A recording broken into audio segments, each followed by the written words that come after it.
This is a purebred Lipizzan that was bred at our farm. We acquired a Lipizzan stallion 10, 15 years ago, and we've bred an awful lot of Lipizzaners.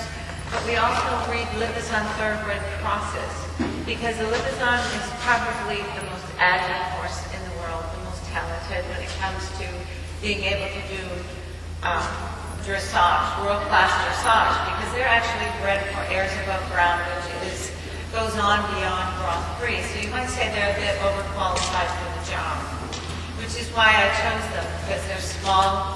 My children are small, and I wanted to be able to teach dressage to young children. Well, there's no better way to do that than to have a Lipizzaner who finds the job easy and is small enough to be managed by a child. Of course, what I didn't realize is that children grow tall very fast. And so we've crossed the Lipizzaner with thoroughbreds. That's because the thoroughbred is the most forward-moving horse there is. And the Lipizzaner is the most collective horse there is. And when you breed the two together, you get a taller, more elegant, slightly more forward-moving horse. And usually the breed maintains all the talents of the Lipizzaner. And so we've done great things with some of those crosses. The aids to dressage are really quite simple, and it is presented to be very difficult, but the aspirant technique, which is something that I put together myself, which is taught at our barn, which this girl rides to perfection, is a technique that makes the horse and the rider progress the fastest possible. They make the fastest possible progress for that rider and that horse. Explain the aids are pretty simple.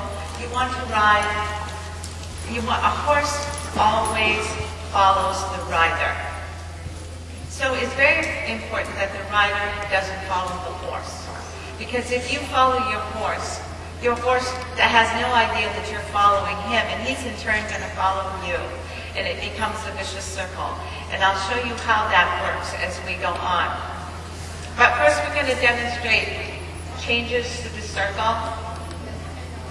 How you put a horse together is simply riding. We simply warm the horse up with changes to the circle, which she's going to demonstrate. And let's make the change towards the audience so that they get to see it. And the aid is to ride into the inside thigh. And I'll explain the reason for that, because all horses, when they're young, have all their weight on the inside front leg. If you see a horse running around in the ring, or it's a young horse someone's riding, they're always running around a little bent to the outside. All the weight is tipped on the inside fore. So the job of the rider for a young horse first is to transfer the weight off of the inside foreleg over to the outside leg. And you're going to push the horse's weight over to that outside leg, let him bend and fall through your outside rein in the beginning stages of training the horse. Once you get the horse balanced on the two front legs, you can begin to lift the front of the horse and balance the horse onto the hind legs. The ultimate balance is being able to do canter pirouette and have the horse sit on the hind and slowly be able to do a canter pirouette that has 5 canter strides. In dressage, the pirouette must be executed with elegance slowly, so you're not allowed to spin. And you'll see much of my technique. I'm an old Western barrel racer from my childhood days, and you'll see traces of that in my dressage technique, because they're very similar, very similar. Dressage just requires a little bit more elegance and more balance, but they're very much alike, very much alike. So you see here she puts the thigh on and yields the horse, and notice not much rein is used. In dressage you should have very little rein in your hand, and you'll find that to be true with Western riding too. You shouldn't be falling on your horse's mouth, but you need to ride The horse needs to be in self-carriage or free balance. Now I'm going to show you what I mean about not following your horse. Okay, let's pick up the trot. And I'm going to have you just watch how she handles the motion of the horse. And, okay, first in posting. Since she's going to post first, I will explain a little bit about the post. The only thing that moves in posting is your hips goes forward or sit. It should be very elegant. If you're going to do any collection, when you're doing the posting trot, it's always when your seat is in the air. Never come down, but rather when you are in the air.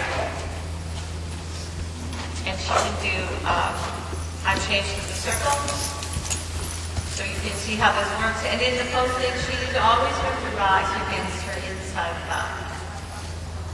And you see how soft the horse is because he's riding off her leg. Or I say, be sure to put the horse in your seat. You see? And the double bridle that she's using is required at 4th level. I think you should get extra points for riding without the double bridle. They don't allow it. In fact, my daughter did show 4th level without her double bridle, thinking she might get extra points, and they took a whole bunch of points off. Because she didn't have the curve and the extra. So, and when you're ready, we'll go to sitting trot. And in the sitting trot, the horse travels on the diagonal pair, which means the horse goes from side to side. So if you were to follow that motion from side to side, which you see a lot of people do, eventually you will see horses that step wide when they trot. That's because they didn't realize that the rider was following them, and they in turn tried to follow the rider from side to side. So we're going to handle the motion straight up and down. She's going to lift her belly, her chest, look up, and the motion is handled straight down.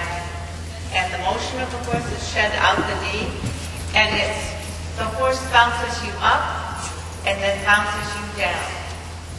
So in the trot, you're going to bounce down when he pulls you down, and you're going to bounce down when he sends you up.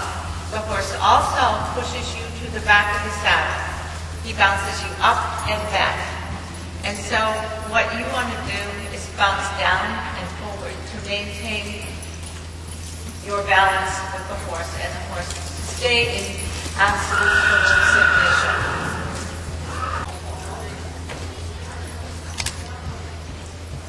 And do a transition when she's ready.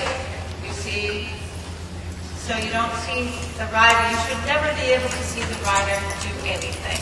If the method of riding dressage is classical, the aids should be invisible. You see. And so in the aspirant technique, you're not allowed to flip your hip, lean back, and rise into your horse's back with your seat. You're to stay on top of the horse.